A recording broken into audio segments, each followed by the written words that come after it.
It was a festive Friday evening in Montecito, California, the kind of autumn night where the air feels crisp, but the community feels close. And this year, the Duke and Duchess of Sussex's neighbours got an unexpected treat. Not candy, but a sighting of Harry and Meghan themselves, out trick or treating with their little ones, Prince Archie and Princess Lilibet. For many locals, it was a sweet surprise, the royal family of four blending right into the neighbourhood Halloween spirit. Photos obtained by Page 6 captured the family in action, walking from door to door, just like any other parents guiding their kids through the yearly candy quest. Meghan, 44, fully embraced the spooky holiday vibe.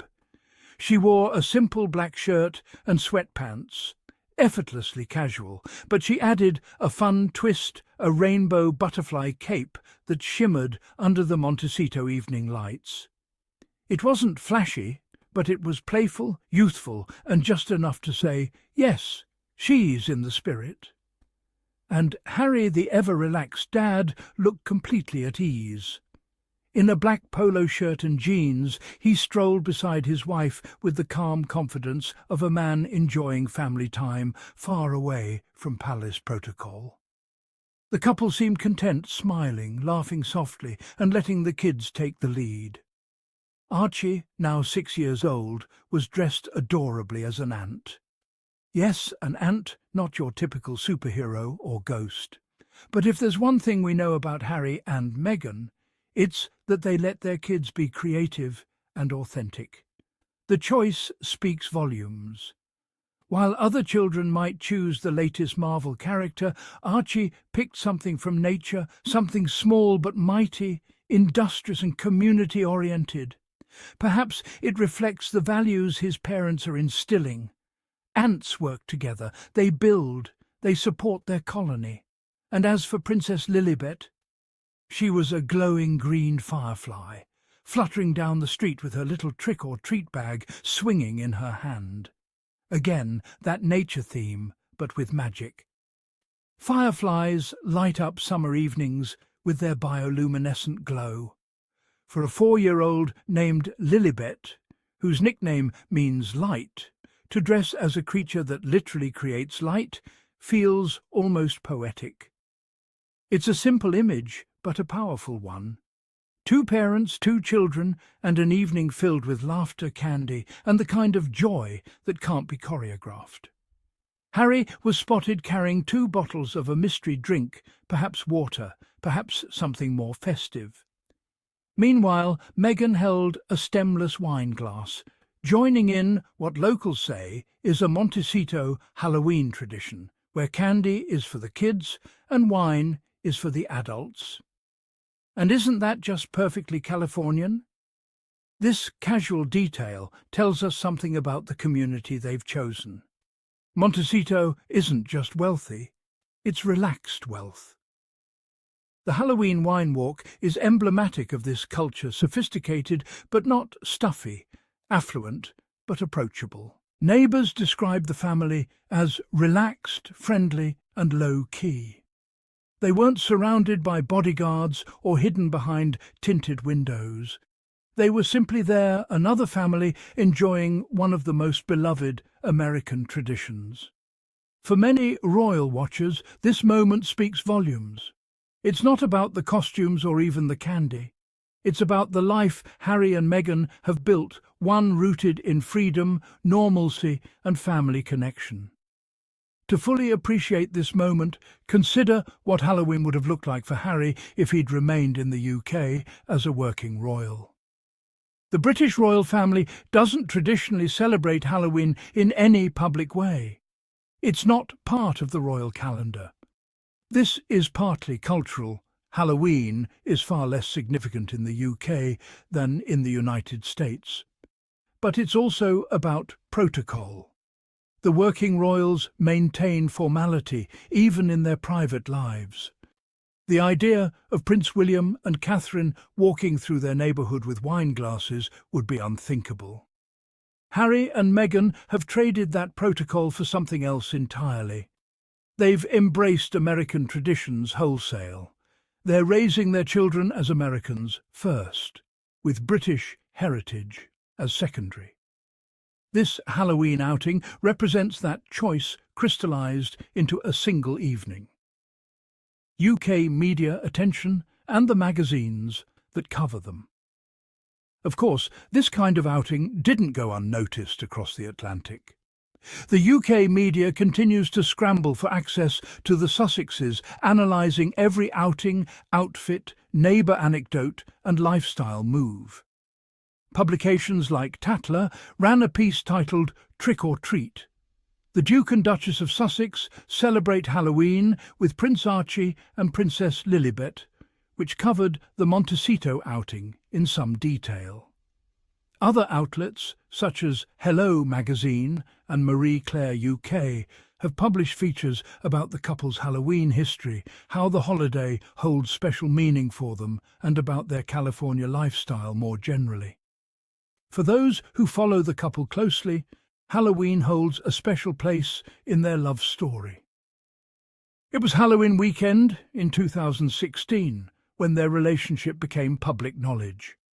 So every Halloween carries an anniversary quality. Now, 9 years later, they're celebrating on their own terms, with their children, in their chosen community, without asking permission or coordinating with palace press offices.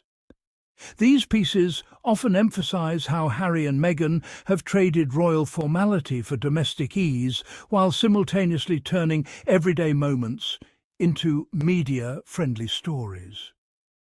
For example, inside Montecito, Harry and Meghan's super-rich hometown, a piece in The Times, delves into how their move to California has become a narrative in itself. At the same time, the UK press remains ambivalent. Some stories are light and celebratory, others are critical. The coverage reflects a deep appetite to remain part of the Sussex story, even as Harry and Meghan seek privacy and control over their exposure. What is clear? Any time the Sussex family slips into a real-life moment, pumpkin patch, wine glass in hand, butterfly cape fluttering the British magazines and newspapers are already writing their takes, dissecting what it means, interpreting what it signals. For Meghan, these moments seem to reaffirm something deeply personal, that she can live life on her own terms and still stay true to her values. Speaking just days before this outing at a chat with her close friend Courtney Adamo at the Godmother's bookstore in Montecito, Meghan opened up about the small rituals that make her home feel special. "The first thing I do when I wake up in the morning is turn the music on in the house," she said. It's such a simple statement, but it says a lot. It paints a picture of a home that's alive with sound, laughter and movement. A far cry from the stiff corridors of royal palaces or the hush of court formality. She went on to share that she always travels with a candle, a comforting symbol of her connection to home, no matter where she is. "I am so conscious and sensitive to fragrance," she explained. "I associate that with home."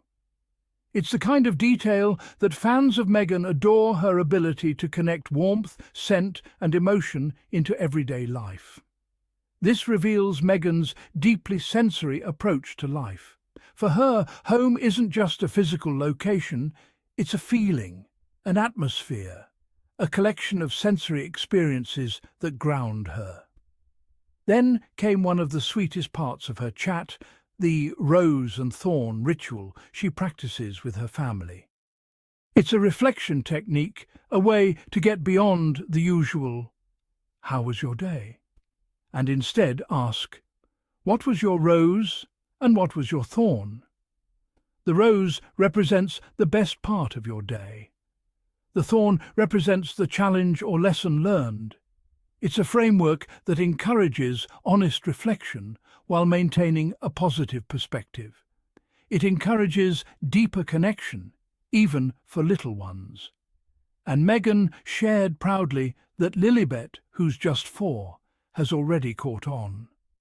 "Our daughter, she's 4, and she's a very strong personality, and she's incredible," Meghan said with a smile.